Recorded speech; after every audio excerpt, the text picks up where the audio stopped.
People underestimate quiet women all the time. It happens in rooms full of noise, in offices, in bars, in families. We're trained to associate strength with volume. The loudest voice feels like the most dangerous one. The person who takes up the most space must be the one in control. So when someone sits still, speaks less, keeps their eyes down or their answers short, the assumption forms almost instantly. Harmless, passive, easy. That assumption is comforting to people who like power. It lets them relax. It lets them think the rules don't fully apply.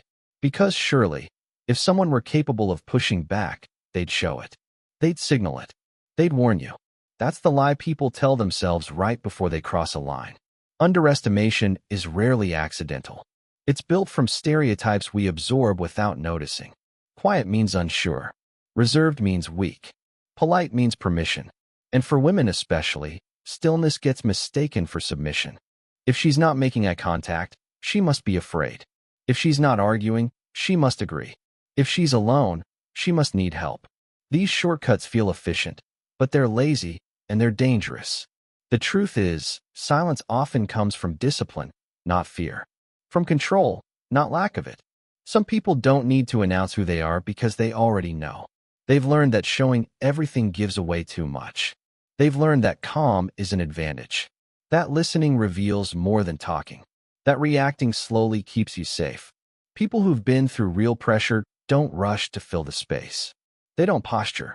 They don't perform strength for strangers. They conserve it. They sit with their backs to the wall. They notice exits. They clock hands, voices, shifts in tone. They've trained themselves to look ordinary on purpose. That's why underestimation is such a common mistake. Real capability doesn't advertise itself. It doesn't wear a uniform in public. It doesn't need validation from the room. It waits. And when someone mistakes that waiting for weakness, the imbalance flips fast. The person doing the underestimating usually thinks they're in control because they've decided the other person is smaller, socially or physically or emotionally. That decision makes them sloppy. They step closer than they should. They touch when they shouldn't. They assume compliance instead of asking. And the moment they act on that assumption, they expose themselves. There's a reason professionals learn to blend in. A reason experienced people keep their voices low and their movements minimal. Drawing attention invites challenges. Staying unremarkable lets you choose when to engage. When someone has been trained to handle chaos, calm becomes a kind of camouflage. Underestimation also reveals entitlement. The belief that you get to assess someone else's limits without their input. That you're qualified to decide who's safe to disrespect. It's not just a miscalculation. It's a mindset. One that assumes the world is arranged for your convenience. When that mindset meets someone who has learned restraint the hard way, the shock is visible. It shows up in the pause, in the recalculation, in the sudden awareness that the script you were following no longer works. Because the quiet person doesn't respond the way you expected. They don't shrink. They don't panic. They don't negotiate their dignity. Instead, there's stillness. Not frozen, but deliberate. The kind that makes other people notice. The kind that shifts energy in a room without a word being spoken. Underestimation collapses in moments like that because it relies on ignorance. Once awareness enters, it can't survive. People love stories where strength announces itself early, where the hero walks in and everyone knows not to mess with them. But real life is messier. Real strength often arrives unnoticed and leaves without applause. It doesn't need witnesses to exist. The danger of underestimating someone isn't that they'll hurt you. It's that you'll reveal yourself, your assumptions, your lack of restraint, your belief that quiet equals permission. And once that's exposed, there's no easy way to take it back, because the moment you cross that line, the power you thought you had was never really yours, and the person you dismissed as harmless has already been calculating how much force, if any, is actually required to stop you. Boundaries are crossed in small, almost forgettable ways at first. A step too close. A comment that lingers a second longer than necessary. A hand that doesn't immediately pull back. Most people don't notice the exact moment it happens because it's designed to feel accidental. That's how boundary testing works. It hides inside normal behavior, so it can be denied later. The person crossing the line usually tells themselves a story in real time. She didn't move away. She didn't say no. She smiled earlier. The room is loud. Everyone's drinking. These justifications stack quickly, giving them permission before permission is actually given. They aren't reacting to reality. They're reacting to what they hope they can get away with. For the person on the receiving end, the moment is crystal clear. There's a shift in the body before the mind fully catches up. Muscles tighten. Breathing changes. Awareness narrows. The brain flags danger even if the face stays neutral. That internal alarm doesn't need volume to be loud. It's precise. It knows exactly when a line has been crossed. What makes that moment powerful is its stillness. Time stretches. The noise of the bar, the music, the conversations blur into background static. Attention locks onto the point of contact, the pressure, the intention behind it. The body runs through options faster than words could ever keep up. Freeze. Step away. Speak. Act. Wait.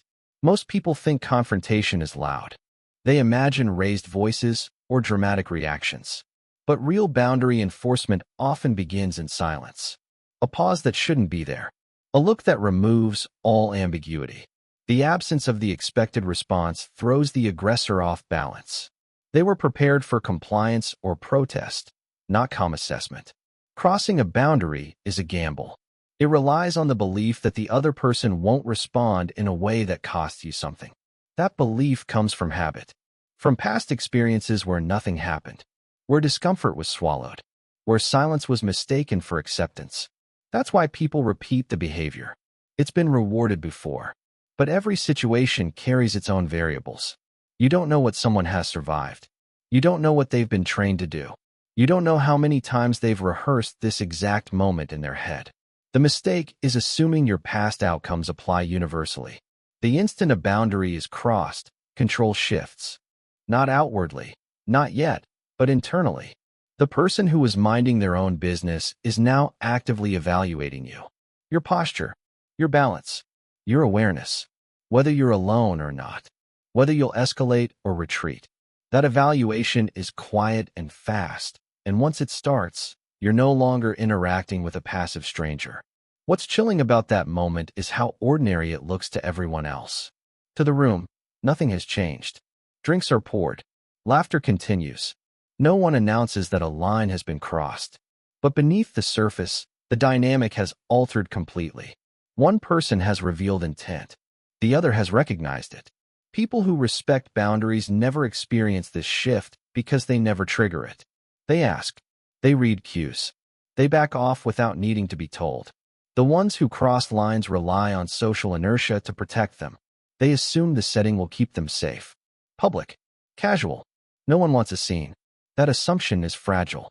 It depends on the other person valuing comfort over self-respect. The second that equation changes, the environment stops being a shield. It becomes a witness. Every eye, every pause, every subtle change in energy becomes part of the calculation. The moment a boundary is crossed is not dramatic by default. It's quiet. It's controlled. It's a fork in the road that most people never realize they're standing on. One direction leads to retreat and embarrassment. The other leads somewhere much harder to reverse from. What happens next depends entirely on whether the person who crossed the line understands what just changed, or whether they're still operating under the illusion that nothing serious has happened, that they can laugh it off, that the rules are flexible for them, that the stillness in front of them means uncertainty instead of resolved. Silence is often misunderstood because it doesn't perform. It doesn't reassure people. It doesn't explain itself. In a world that rewards constant output, quiet gets framed as absence. Absence of confidence. Absence of opinion. Absence of power. But silence can be deliberate. It can be chosen. And when it is, it carries weight.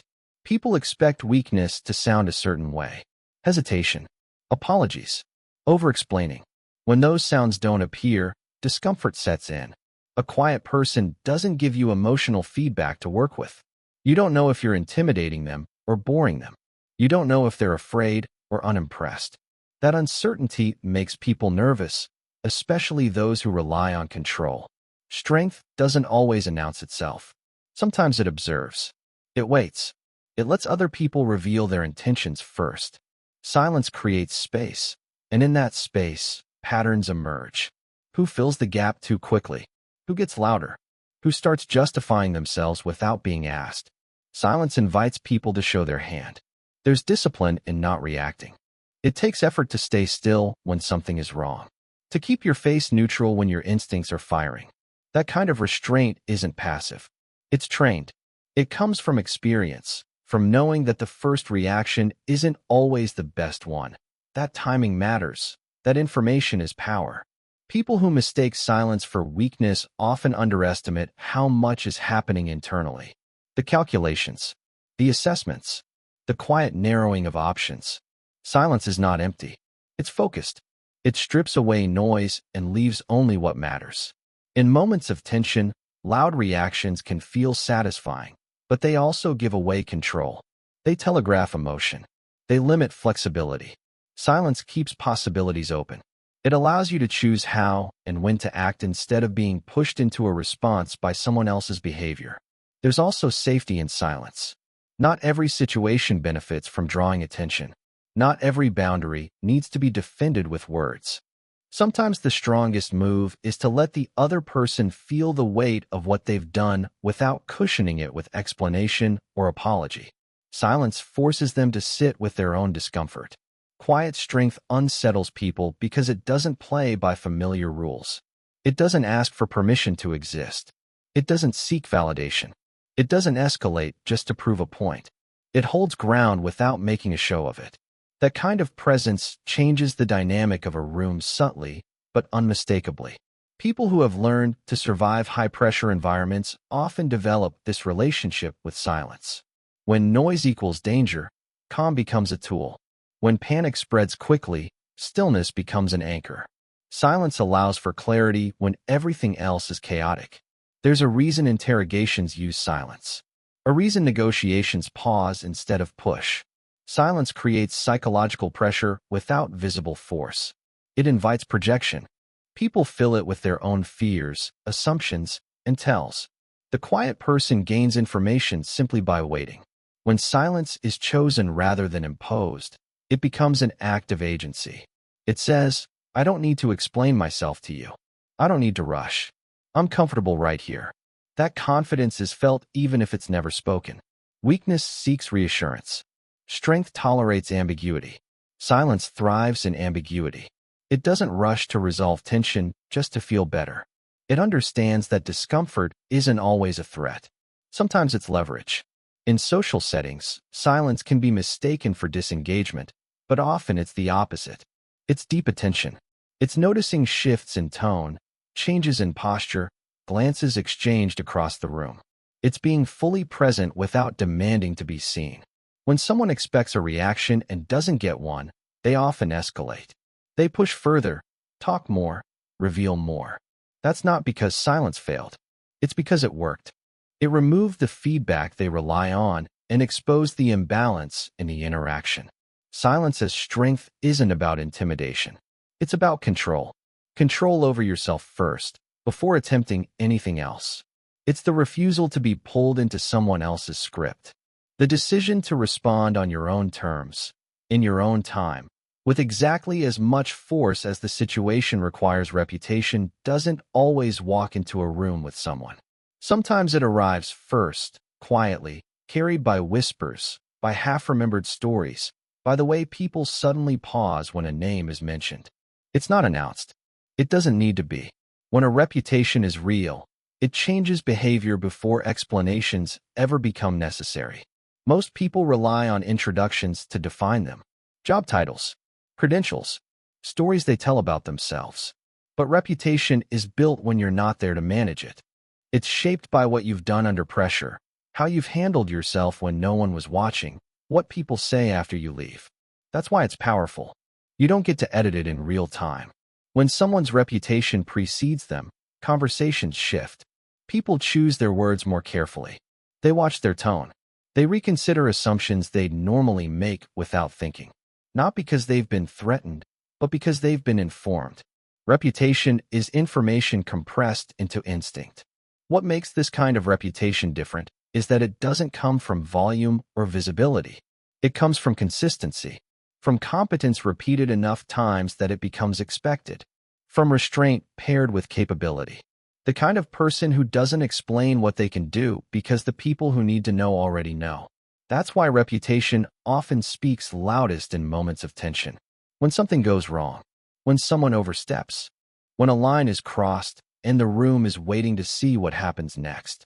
In those moments, people search their mental files. Have I heard of this person before? Do I recognize that name? Do I know what they're capable of? Sometimes it only takes one person to connect the dots. A quiet comment, a raised eyebrow, a sudden shift in posture. And just like that, the dynamic changes. The explanation that was about to be demanded is no longer necessary. The energy recalibrates on its own. Reputation creates boundaries without confrontation. It saves time. It prevents escalation. It acts as a filter, stopping certain behaviors before they start. People don't test what they believe will cost them something. They choose easier targets. They look for uncertainty. Reputation removes uncertainty. What's interesting is that the strongest reputations are often the least visible. They belong to people who don't trade on them socially, who don't drop hints or tell stories to impress strangers. Their reputation circulates anyway, carried by people who've seen them in real situations and walked away remembering. There's also a humility built into this kind of presence. When your reputation does the work for you, you don't need to prove anything in the moment. You don't need to posture or explain yourself to earn respect. It's already been earned elsewhere, under conditions that mattered more than this room. Reputation also exposes pretenders. People who rely on performance get nervous when they sense a real one in the room. They talk more. They exaggerate. They try to establish dominance quickly. The contrast becomes obvious without anyone pointing it out. In high-stakes environments, reputation is survival currency. It tells others whether you're predictable under pressure, whether you can be trusted, whether you'll hold the line or fold. That information travels fast and sticks. You don't shed it just because you've changed clothes or location. What precedes explanation isn't fame. It's credibility. And credibility isn't loud. It's dense. It compresses years of behavior into a single reaction. A pause. A decision not to push further. A choice to step back instead of forward. The danger of reputation is that it can't be deployed on demand. You don't get to summon it when you suddenly need it. It either exists or it doesn't. And once it exists, it doesn't belong entirely to you anymore. It lives in other people's memories and judgments. That's why the most effective reputations are built by people who aren't trying to build one. They're focused on doing the job right, on acting with restraint, on being consistent even when it's inconvenient. Over time, that pattern becomes a signal others recognize instantly.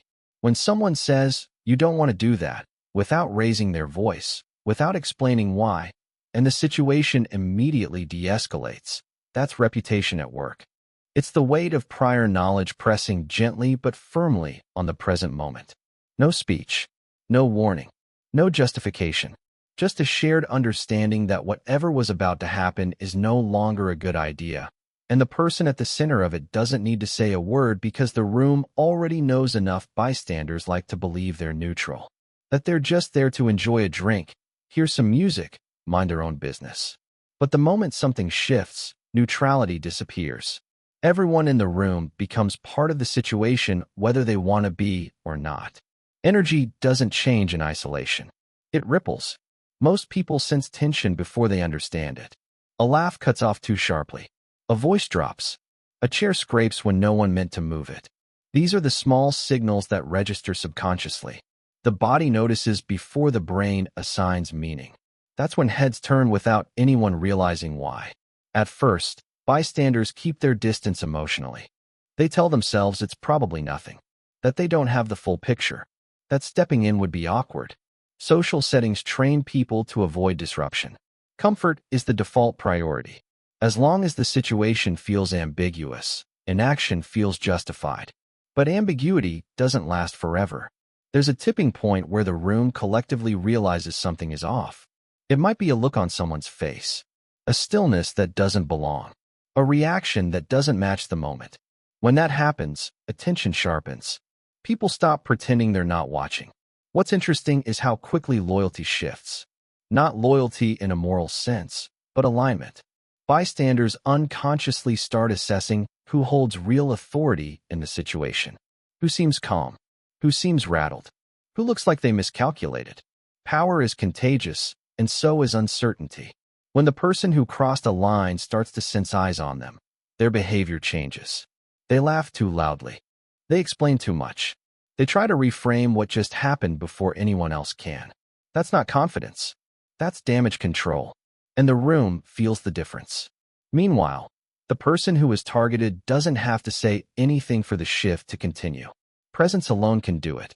A straightened posture, a steady gaze, a refusal to shrink. Bystanders read that too. Humans are wired to notice composure under pressure. It signals competence. It signals safety. The bartender pauses. Not consciously at first. Just a fraction of a second longer than usual. The bouncer's attention drifts from the door. Someone nearby angles their body slightly, ready to intervene if needed. None of this is coordinated, but it's not random either. It's a collective recalibration. Bystanders like clear roles. Victim, aggressor, authority. When those roles become obvious, hesitation drops. People are far more willing to act when they feel morally and socially supported. That's why the shift in the room matters. It turns individual discomfort into shared awareness. There's also a protective instinct that kicks in when someone realizes they misjudged a situation. When the quiet person turns out not to be fragile. When the assumed power imbalance flips. Bystanders don't want to be on the wrong side of that. They don't want to be associated with the one who overstepped. The room freezing isn't about fear alone. It's about recognition. Recognition that something serious just happened. That the casual tone no longer applies. That consequences are now possible. Silence spreads because no one wants to be the one who breaks it incorrectly. In those moments, social hierarchy becomes visible. Not the official one, but the real one. The person with the most control over themselves rises to the top. The person who acted without restraint falls. Bystanders adjust accordingly, offering support through proximity, attention, readiness. What often surprises people is how fast this happens. Seconds, sometimes less. One wrong move can undo hours of blending in. One calm response can command a room without a word spoken. Bystanders don't need full context. They need enough to choose where to stand. And once that choice is made, it's hard to reverse. The person who crossed the line feels it immediately. The loss of anonymity. The sense of being evaluated. The realization that the room is no longer indifferent. That's when the balance of power finishes shifting. Bystanders don't just observe the moment. They lock it into memory. They retell it later. They decide what kind of place this bar is. What kind of behavior is tolerated here? Who holds unspoken authority? That collective memory shapes future interactions long after the night ends. The shift in the room isn't dramatic because someone made a speech. It happens because people instinctively align with restraint over recklessness, with composure over entitlement, with the person who didn't need to escalate to be taken seriously. And once that alignment settles, the space itself feels different, heavier, more alert, as if everyone is quietly waiting to see what happens next. Danger is usually imagined as something obvious. Loud, chaotic, a raised voice, a clenched fist, a threat you can point to and name. That image is comforting because it makes danger feel predictable. If it looks a certain way, you'll know when to avoid it. But real danger rarely announces itself that clearly. Most of the time, danger blends in. It jokes. It smiles. It assumes familiarity it hasn't earned. It feels casual enough that questioning it seems dramatic. That's why people get caught off guard. They're looking for the wrong signals. We're taught to fear visible aggression and ignore subtle entitlement.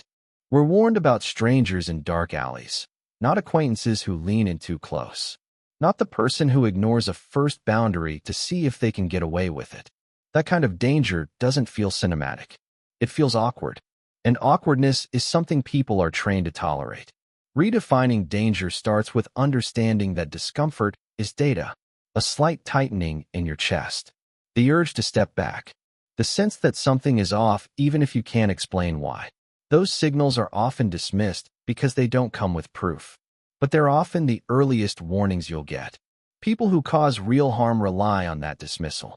They operate in the gray areas where intentions can be denied, where they can say it was a joke, a misunderstanding, nothing serious. They depend on social norms that prioritize politeness over safety. That's the environment where danger thrives.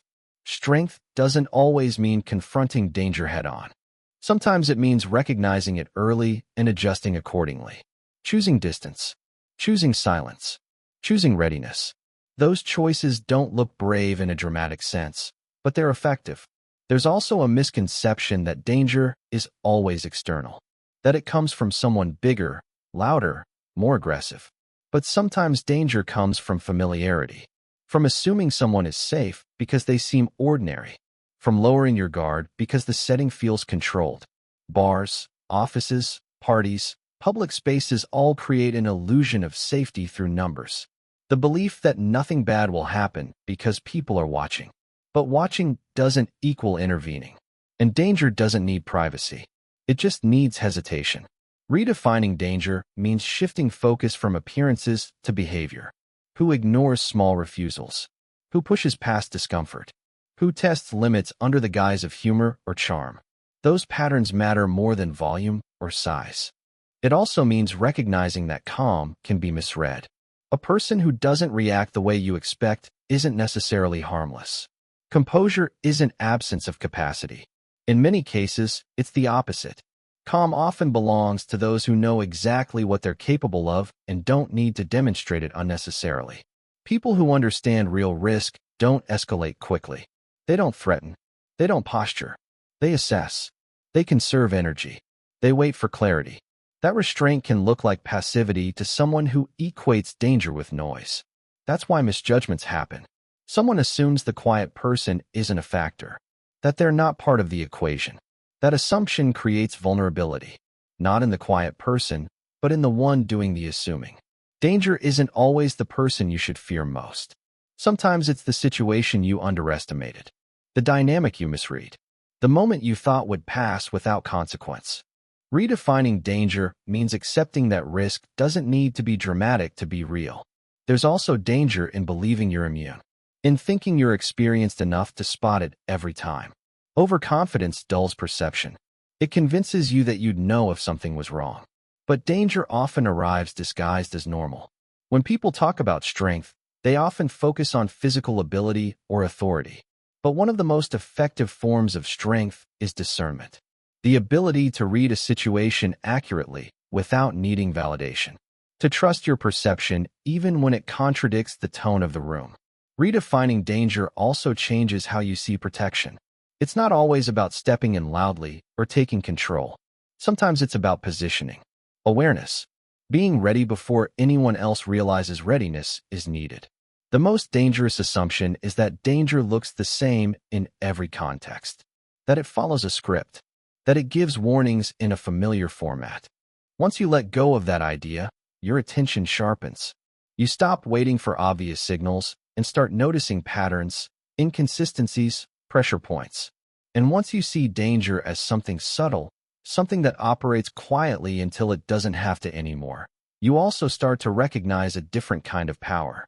The power of restraint, of preparation, of knowing that the absence of noise doesn't mean the absence of threat, and that sometimes the most dangerous person in the room is the one who hasn't done anything yet, but could, and everyone who understands that instinctively gives them space without knowing exactly why.